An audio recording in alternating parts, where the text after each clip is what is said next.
ఆంధ్ర ప్రాంతాన్ని కాకతీయ సామ్రాజ్యం తర్వాత రెడ్డి రాజులు పరిపాలించారు. సో రెడ్డి కింగ్డంలో చాలా గొప్ప రాజులు ఉన్నారనమాట. సో వాళ్ళు చాలా సాహిత్యానికి, దేవాలయాలు, హిందూ ధర్మాన్ని కాపాడడంలో చాలా కృషి చేశారు. అయితే రెడ్డి రాజుల కాలంలో ఒక ఆచారం ఉండేదన్నమాట.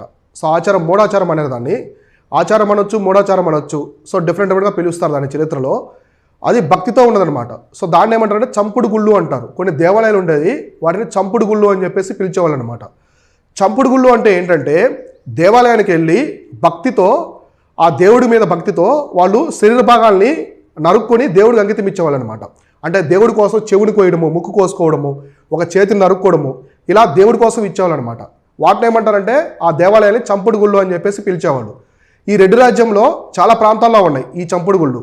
అది చంపుడు గుళ్ళలో ప్రధానమైనది వచ్చేసి త్రిపురాంతకం. ఇప్పుడు మనకి త్రిపురాంతకం అనే ఆలయం ఉంది కదా, ఈ త్రిపురాంతకం అనేది చంపుడు గుళ్ళకి అప్పట్లో చాలా పెద్ద ప్రధాన కేంద్రము.